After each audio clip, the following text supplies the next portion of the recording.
One of the biggest advantages of playing games on PC with an NVIDIA graphics card is the ability to use DLSS 2.0. Well, it looks like consoles and PC will be getting the same treatment coming soon from AMD.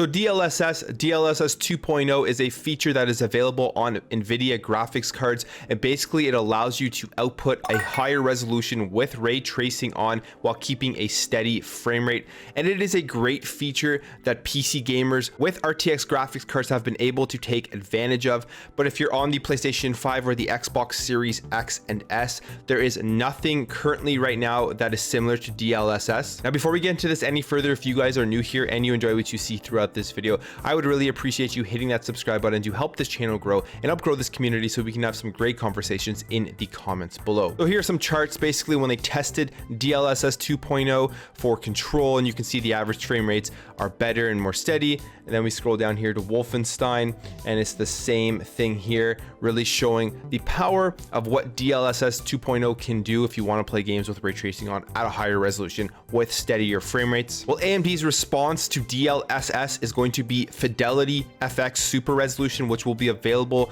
on the RDNA architecture. And this is something that AMD has talked about, and we know that it is coming. We just don't have it yet. So if you have a AMD card, a Radeon card on your PC, or if you have the PlayStation 5 or the Xbox Series X and S, it is not currently there and it's not currently available. But the good news is it is in the works, and the reason that AMD has not released FidelityFX Super Resolution yet is because they want to release it at the same time across the entire RDNA family. And this includes the Xbox Series X and S and the PlayStation 5. Now, Linus Tech Tips did a video on this, and this is what he said about that.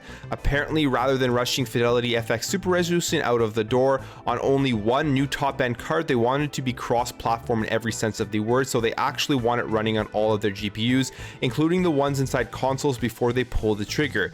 It would be nice to have it ready by the time the cards launch, but as we saw with NVIDIA's DLSS 1.0 versus DLSS 2.0, it could be for the best. And I mean, that makes sense. When DLSS 1.0 came out, it was pretty underwhelming. It made the actual graphics look not that great in terms of the resolution. It did its job. At the same time, it just kind of smoothed everything out and didn't make it look as good as DLSS 2.0 does. DLSS 2.0 allows you to have better resolutions, better frame rates, and really maximize the ray tracing that you can get. So I think this is a good move for AMD not to rush anything out, and when they do launch it across their entire RDNA family, including the consoles, it's going to be a feature that really wows people in what it's going to do in order to kind of enhance the ray tracing while having the ability to keep those steady frame rates. Because we know with consoles right now, the big thing for this generation, the Series and the PlayStation 5, is to have a high resolution 4K with steady frame rates at 60 FPS. That's really what a lot of these developers are aiming for. And it is a big jump from the last generation, because if you've played games at 30 FPS and then you jump to 60 FPS, it's like you'll never be able to go back to that 30 frames per second. What else this also shows is that we've been seeing a lot of comparisons and stuff between games that have come out on the Xbox Series X and S and the PlayStation 5, and we're so early still. These consoles did launch in November of 2020, and I think they pushed them out because they really just wanted to get something new out into the market. But at the same time, I think both Microsoft and Sony really knew that there was going to be a lot of work that still needs to be done in order to get the most out of these consoles. I don't think we've come even close to seeing what they can do. And for the Xbox Series X in particular, I think it is definitely the console that we really have a lot more to see. It's going to probably have the best graphics. This next generation is probably going to have the best performance in terms of the ability to push ray tracing, push higher resolutions, and keep a steady frame rate. So I'm really excited to see once AMD launches more of their technology into these cards, what it's going to do, how it's going to push graphics forward going into the next generation.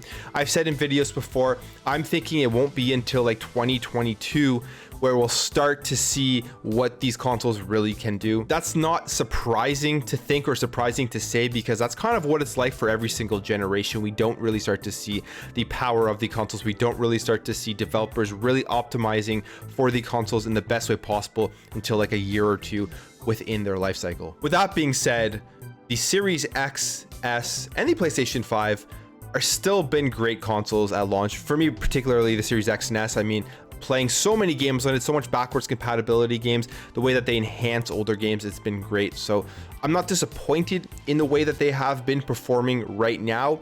I just know and think that in the future, we're going to see a lot better stuff. And there's going to be so much technology that hasn't been utilized yet that is going to be utilized as we move forward. Patience is the name of the game right now with these next gen consoles. I know people are waiting on game announcements. They're waiting on the consoles to really be optimized to the best of their ability, but it's still early. Patience is the name of the game. And once the optimization comes, once the games start dropping, once the Bethesda deal gets finalized, it's going to be a fun time for everybody. Anyways, guys, that's it for me. Let me know what you think about this in the comments below. What do you think about AMD waiting to release FidelityFX super resolution across all of their platforms rather than kind of pushing it out to their top end graphics cards first? Are you excited for it? Do you think it's going to enhance the overall graphics and ray tracing of games while keeping those steady frame rates? I would love to hear all your thoughts about this in the comments below. If you enjoyed this video, make sure to hit that thumbs up button. If you're new here and you like what you see throughout this video, I would really appreciate you hitting that subscribe button to help this channel grow, help grow this community. I'm almost at, I think, 3,000 subscribers now. The growth recently has been pretty awesome. So I really thank you guys for your support and thank you for watching and all of that stuff. And I'll catch you in the next video.